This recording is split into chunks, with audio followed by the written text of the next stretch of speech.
Today on NBC5 In Depth, more devastation and flooding exactly 1 year after our region saw historic weather. We're looking at the places impacted most as communities are grieving. Anytime it is like a big thunderstorm,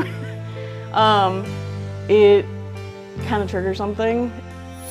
Plus, navigating the emotional impacts after historic floods ruin people's homes, destroying priceless belongings.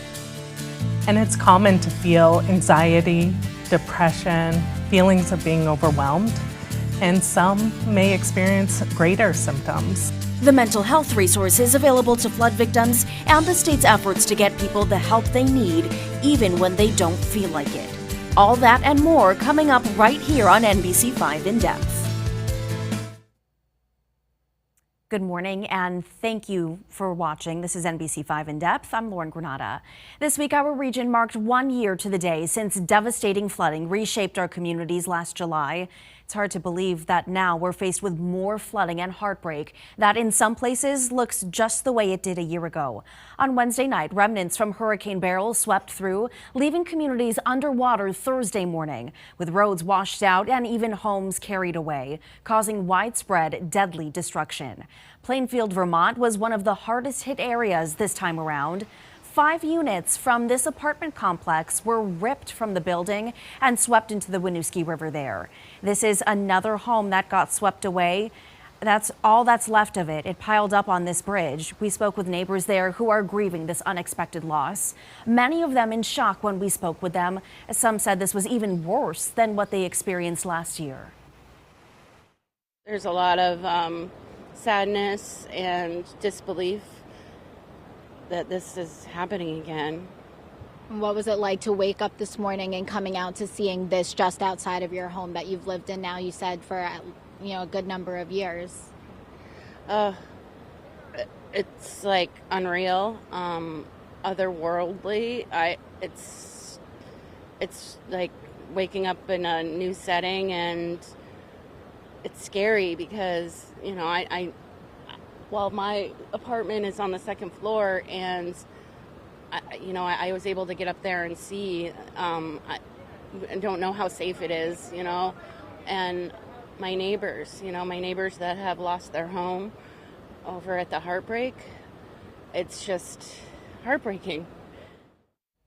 And the timing of it all making it even more shocking. Governor Phil Scott addressed this week's storm immediately following the aftermath, acknowledging the pain many communities face almost 1 year to the day after the last great flood. What we need to do, obviously, is build back better. And that means a lot of different things, but that's what our mission is, and make sure that we're building in places that are impacted. But we'll get through this, and we'll get it cleaned up as we did last time around, and it's an ongoing effort. As I mentioned, I think it was on Tuesday during the press briefing, we just finished the last project with Irene. The day after the storm, at least 2 deaths were reported to state officials and law enforcement. And now that many flood victims are going through this for a second time, Vermont's Department of Mental Health is reassuring that you're not alone. As we mark the 1-year anniversary since the historic flooding that hit Vermont last year, many of us are facing tough times once more. The experience of living through another flood on the anniversary of last year's disaster can be deeply re-traumatizing. It is natural for feelings of anxiety, fear, and helplessness to resurface. The sights, sounds, and even the anticipation of flooding can trigger memories and emotions tied to past trauma, making it imperative for us to come together as a community to support one another. My anxiety is through the roof. I can't imagine for other people right now waking up. But living in a community like this where you know one another, you know your neighbors, it's sad. We've seen the effects of last year's flood, and today it's more of the same. Homes or businesses were ruined in an instant. But the effect of a traumatic event like that can have on someone's mental health is long-lasting. We spoke with a neighbor in Barrie whose basement flooded last year, destroying all of the sentimental items she had stored in it. Here's how she's doing now from a mental health aspect. Anytime it is like a big thunderstorm, it kind of triggers something in me. I don't know if it's like PTSD or something, but it is really stressful, and it's like a burst of anxiety every time it rains like really hard. I'm like, is it gonna be okay? I haven't personally really talked to anyone professional about it. I've talked to like friends and coworkers and family and stuff, but not as much like a professional about it. I've been told I should, but. And we want to get right to our discussion with the Department of Health Deputy Commissioner Samantha Sweet and Lee Dorf, the Director of Operations Planning and Development at the Department of Mental Health. They've been working to help flood victims manage their mental health since last year. And we should mention we did this interview before the rain came on Wednesday, but now the message could help even more people who need it. Good morning, and thank you both for joining us today here in studio. Thank you. Morning. Thanks for having us. So I want to start with you, Samantha, because it's been 1 year since the historic floods, and obviously there are still a lot of flood victims out there who still need help. Yeah. Why is it important now more than ever to continue the discussion of mental health, especially with our flood victims? Yeah. Natural disasters can definitely trigger a lot of mental health symptoms. And it's common to feel anxiety, depression, feelings of being overwhelmed. And some may experience greater symptoms like post-traumatic stress disorder, depression, anxiety, prolonged grief. If someone loses a home or loses property, or you see ongoing disaster relief efforts, it can trigger greater mental health symptoms. And so it's really important to understand that there are resources that you can reach out to. And by doing that, you can manage and overcome a lot of the symptoms that natural disasters can bring. And Lee, talk to us about the programs that flood victims do have available to them, and maybe also what some feelings flood victims are still having and dealing with at this point. Yeah, absolutely. So we were able to start the Starting Over Strong Vermont program right off the bat, really as quickly as we could, to get support to Vermonters in the impacted areas. And now a year later, we're able to see that we've helped over 2,000 individuals through the program, and likely countless others through hearing about the support that we don't necessarily know about just from the resources that they were able to be connected to. And it's important for us to let folks know that there are resources available ongoing. It's not just this program. There are resources in the community that have been there or that have been augmented throughout the year to provide support to Vermonters in need. You said 9 counties that have 9 been... counties were impacted or were declared by FEMA for support. What has response been like from flood victims who need this help? Response from the victims, I'm sorry. The program itself offers both an opportunity for folks to call in and speak to someone, or have someone show up at their door, or schedule a time to meet with someone to have that opportunity to talk through their circumstances and get the support that they need or that they don't even know they need, and what they could be connected to within their community, receiving local support from their neighbors and their folks who are in their community. And I'll add to what Lee had said, is that what we found is true Vermont fashion, that we had staff going out, knocking on doors, and oftentimes they would say, well, I don't need help, but my neighbor needs help. And so that's how a lot of our referrals were from, my neighbor needs help, I don't need the help though. And so, And we did talk to one Barry neighbor, for example, who had mentioned that she knows she needs help, but that she feels like she has so many things on her plate already with her home and having to fix the physical things that she feels like it's just one more thing. What's your message to neighbors like that neighbor in Barry who want the help but don't have the energy maybe? What do you tell them? it is one phone call or one text away. They can receive resources by just reaching out. It can be a quick text, it could be a quick call to 988, which is our suicide and crisis lifeline. We also have in Vermont mobile crisis. So a call to 988 and mobile crisis can come to your home and talk to you. There are resources that can help people. So it can be very quick. It does not need to be one more thing. It does not need to be overwhelming. And Lee, we have just talked about, we don't live in the South where we're seeing hurricanes and bracing for damage every year. So how is this approach new to the state, and how is it developing to the needs that are changing? Yeah, there's always planning efforts and preparedness efforts ongoing in the state for any disaster, and we just anticipate the ones that might be more likely to occur in Vermont, but we'll never truly know or be able to predict that. And having a program set up like Starting Over Strong Vermont and having the materials to be able to hit the ground running quickly allows us to respond to Vermonters in need when they need it as quickly as possible. And 1 year later, a lot of our focus was on the immediate aftermath of the damage that was done to our things. How are people still dealing with the loss of those things, especially given the fact that we're still trying to recover our basements and fixing up our windows so the next time it happens again, we're more prepared? Yeah, what we're seeing is that it's the anniversary of the flood. And so we saw people reaching out at the very beginning, and then there was a lull about 6-9 months after the flood. And now that 1 year is upon us from the flood, that people are starting to reach out. Some folks are returning to their house now and seeing that further damage has been done or mold has been done.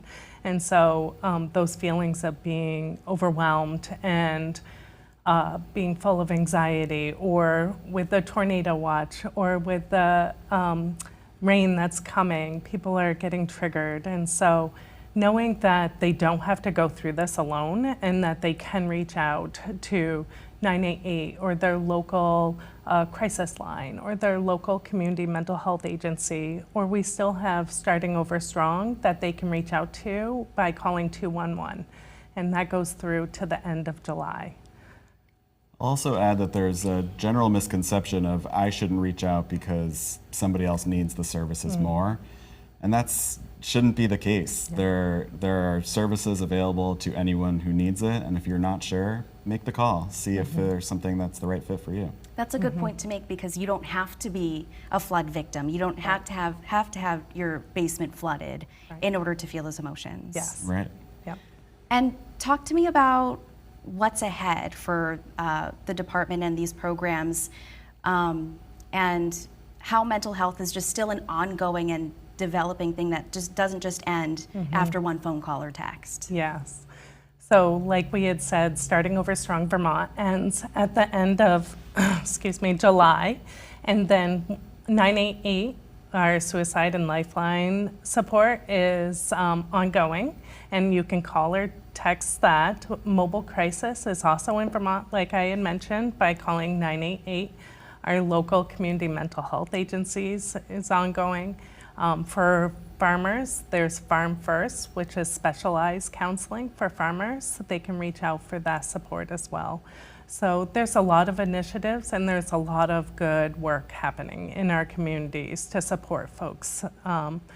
And so what we are also seeing is that stigma gets in the way of reaching out. And so it can be anyone with anxiety, depression, feeling overwhelmed. It's better to be proactive and seek out the supports than let it get to a more severe mental illness. Is stigma something common that we're seeing with our flood victims at the moment right now?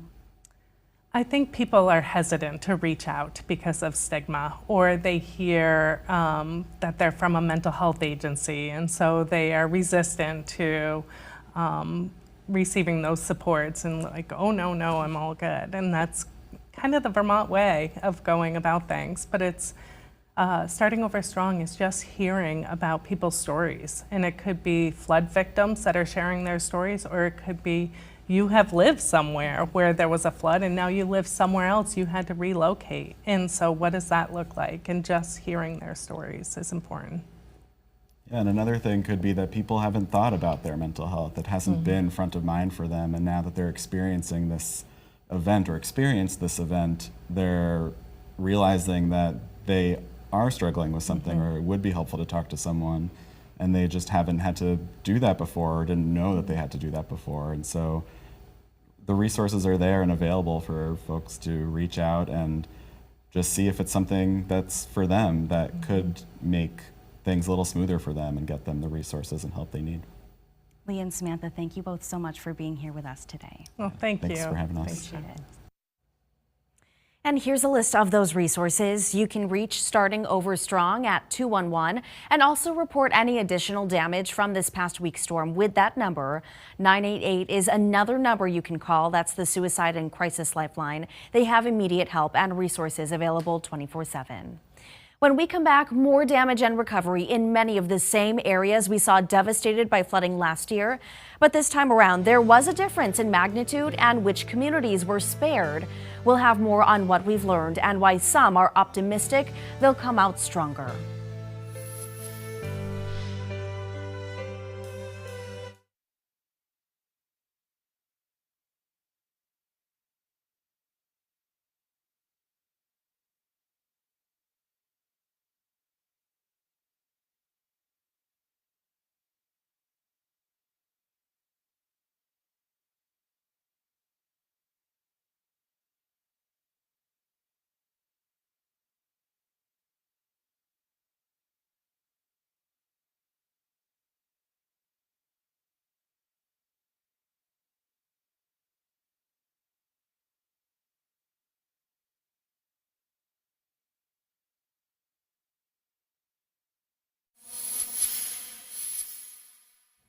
Welcome back. Northern New York didn't see quite as much widespread damage last year compared to Vermont, but places like Long Lake, Newcomb, and Ticonderoga suffered severe washouts, leaving some communities stranded or traveling far out of their way to get where they needed to go.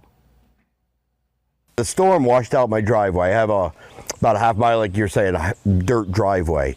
Washed that driveway out, which made it very hard for me to get to work and it out of my driveway. Unfortunately, Essex County was hit even harder this time around. The town of Mariah declared a state of emergency set to last 30 days. NBC5's Benny Nazai spoke with neighbors there. From fast-moving water to repair crews hard at work, Wednesday's storm left its mark in Mariah and Port Henry. We have some catastrophic damage here in Mariah. The Mariah-Port Henry area saw nearly 6 inches of rain, causing Millbrook to flood its banks, which led to flooding in many different spots like the Port Henry's Champ Beach Park. People had to evacuate the campgrounds, leading those who worked there to be devastated. From then on, it just destroyed everything in our campground. It's a total loss on the edges. It's sad to see because this is a once beautiful, beautiful place. Millbrook also flooded its banks at Petros Millbrook RV Park. The owner of the RV park had the driveway to his home washed out. However, he's thankful that other damages were minimal. Thank God nobody was hurt.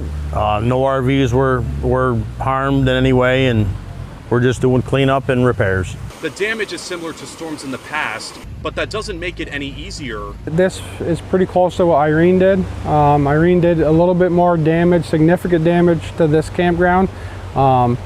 But as far as the roads we lost, it's pretty much comparable. But as the town and the village continues to clean up, they hope more help is on the way. We're looking at millions of dollars in damages here in the town of Mariah. So hopefully New York State meets the threshold needed for the declaration, and hopefully we can build back, better. Benny Nazai, NBC5 News. Church bells rang Wednesday afternoon in Waterbury, acknowledging 1 year since the flood impacted neighbors and businesses there last July. Less than 24 hours later, neighbors unfortunately woke up to a familiar picture. Waterbury has seen its fair share of floods over the years. According to NOAA, the Winooski River has reached historic levels several times, including the Great Flood of 1927, Tropical Storm Irene, plus the flooding we saw last July and December. After the remnants of Hurricane Beryl came through on Wednesday, flooding prompted an emergency meeting for the select board. There's a group of organized volunteers in Waterbury known as CREW who are prepared to help anyone with basement flooding. While there's still a lot to recover from after this flood and the last one, the town manager there says after all they've been through, the community is more prepared to act fast. Each time we'll learn something and just be able to deploy our resources a little more effectively, and the same can be said of the volunteer groups. Not far over in Stowe, a major access road for a lot of the resorts took a hit. Route 108, also known as the Mountain Road, was closed for most of Thursday because of flood damage near Top Notch Resort. And this is all a reminder of how vulnerable the tourism industry can be. It took a big hit in Vermont last July, and now there's a major concern for our region yet again. Overall, the Department of Tourism and Marketing says that tourism dropped by about 12% last July. The hotel occupancy rates was down by about 7% statewide last July. Officials also looked at room and tax receipts revenue, or overnight visitations. That went down by about 5%. On a local level, tourist destinations like Ludlow and Woodstock saw a nearly 50% decrease. So the department launched an ad campaign across the East Coast saying Vermont is very much open in the hopes of getting people to visit the state. And Commissioner Heather Pelham says that the campaign showed promising results. I think that was quite successful. We got a lot of traction on social media, people expressing how much they really cared for our state and how they did want to be part of our recovery. We saw some really good numbers for last fall. It's tricky because there were still communities that weren't ready to really embrace visitors the way they might have liked to. And there is still a long way to go, especially now. But one of those communities we mentioned has come a long way since last summer, and luckily they were spared this time around. We were in Ludlow a year ago when neighbors there didn't even have a grocery store. Now NBC5's John Hawks takes us to the community where there's still some work to do, but neighbors say they're thankful for the volunteers that helped get them this far. The ski town is still contending with the Black River overwhelming much of the lower lying parts of town. Many residents deciding if they should accept buyouts from FEMA or raise their houses higher off the ground as mitigation measures. I'm not going to lie, it's still a struggle right now. A year out, we still have long-term recovery things that we're dealing with. Really trying to get our community back better, if not as good as if not better than it was. Many businesses are still closed. Some soon will be demolished. At Blue Duck Deli, an elevated sandwich and coffee shop, they were supposed to open their doors August of last year. Instead, devastation. We're about a month away from opening. We had just put in orders for our small wares and we were getting really excited. And then obviously the water decided to change our plans. The couple had flood insurance, but their one-year plan to get open turned into 2, and much of the rebuilding they did by themselves, with some help from the community. The restaurateurs say that the silver lining of the floods have been meeting their neighbors. Without them, we wouldn't be here still, because it was a lot to go through mentally, physically. It was exhausting. So I think most people would have walked away, but for us, it made us stronger. Okemo saw devastation on the access road and on the nearby train trestle, but they were still able to have guests skiing and riding this winter, even with some of their infrastructure continuing to be fixed. I want to say we handled the winter probably as good as could be expected. Vermont Senator Peter Welch and Congresswoman Becca Balint got a closer look at the recovery efforts, including dark side snowboards at the base of the mountain. The store bounced back quickly and was able to reopen before Thanksgiving. I still get emotional talking about it because it's such a tribute to our dark side community. Shaw's reopened after only being open for drive up and go orders for the past year, all a testament to the hard work and community resiliency. I think it's just really been a nice solidifying factor of really wanting to be in this town, wanting to be a part of the community. John Hawks, NBC5 News. After the break, breaking barriers for flood victims, the program helping new Americans understand the resources that are available to help them.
Welcome back. New Americans need urgent help navigating the flood emergency, especially now. बाढी र धेरै भारी वर्षाको समयमा सुरक्षित रहनुहोस्। This is video spoken in Nepali about how to stay safe during a flood. It was produced in response to last year's flooding by the Vermont Language Justice Project. The group and its partners create public service videos in 19 different languages spoken in Vermont ahead of the floods and during the immediate aftermath. Short videos on topics like what to expect after you return from home from a flood were uploaded quickly to YouTube. And it's about saving lives. I mean, all my translators worked with me through COVID, so they knew that information is life-saving, and the same was true of the flooding. The Vermont Language Justice Project says it sent its floods awareness videos to emergency officials in other states facing weather emergencies as well. That's all we have this Sunday. If you or someone you know experienced damage from this flood, call 211 for help and to report your damage. Take care of yourselves and your neighbors. Thank you for being with us.